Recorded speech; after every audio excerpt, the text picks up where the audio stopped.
Hello, this is Christian Jackson from Com45 Media and Culture. This is vlog discussion number 6, and this week's readings were Story or Spectacle, Why Television is Better Than the Movies, and by Sharpenter, and Stay Unlikable for the Good of TV by Flanagan.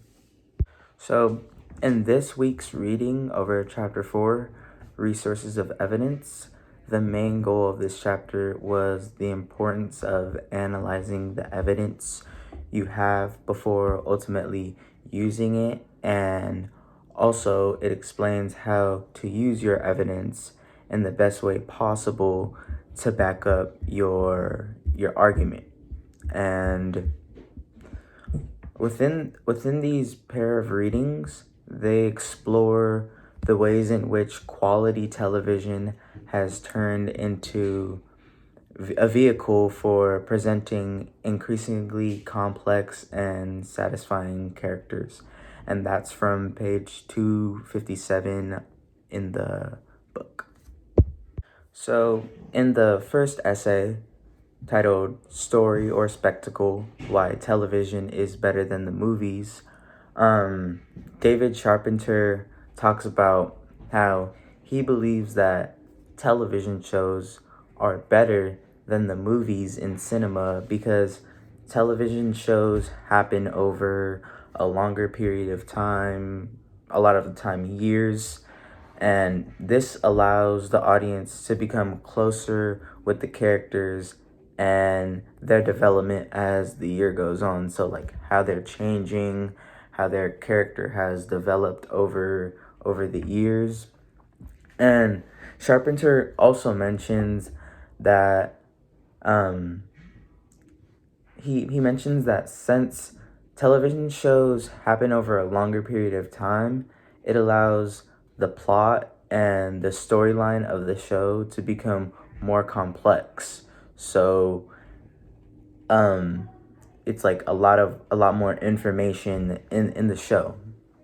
And in his essay, Sharpenter backs his argument about character development by providing examples of shows where this happens. So some of the shows that he mentions were Sopranos and Breaking Bad. And these are two very popular shows that contain a lot of character development. And this is how David Sharpenter uses his evidence that he has to support the argument that television shows are better than movies.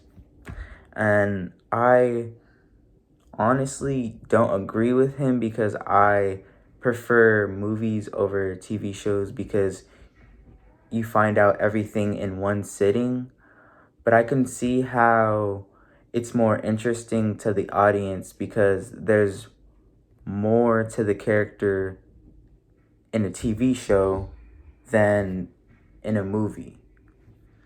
In the next essay titled Stay Unlikable for the Good of TV, the author Jake Flanagan talks about a character named Mindy from a popular TV show called The Mindy Project.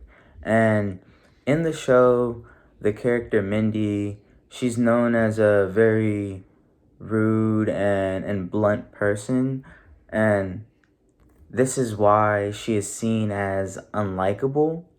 And since the audience of the show was unhappy with her character, the writers of the show wanted to change how she acted in the show.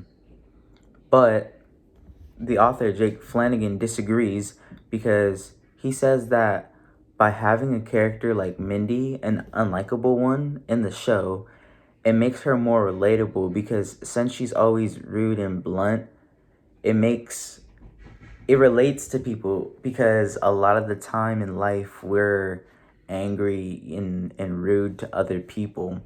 And he explained that in TV shows, we often see the same women role being played, but with Mindy acting the way she does, it shows it it shows and provides the audience with something different than they would normally see. And I honestly think that he's right, because a lot of the time we see the same woman character or female role being played in a show, like the side, the girlfriend, or like the mom. But in this show, she's like the main character, and a lot of people couldn't relate to that because she's unlikable and not like an average or normal woman role.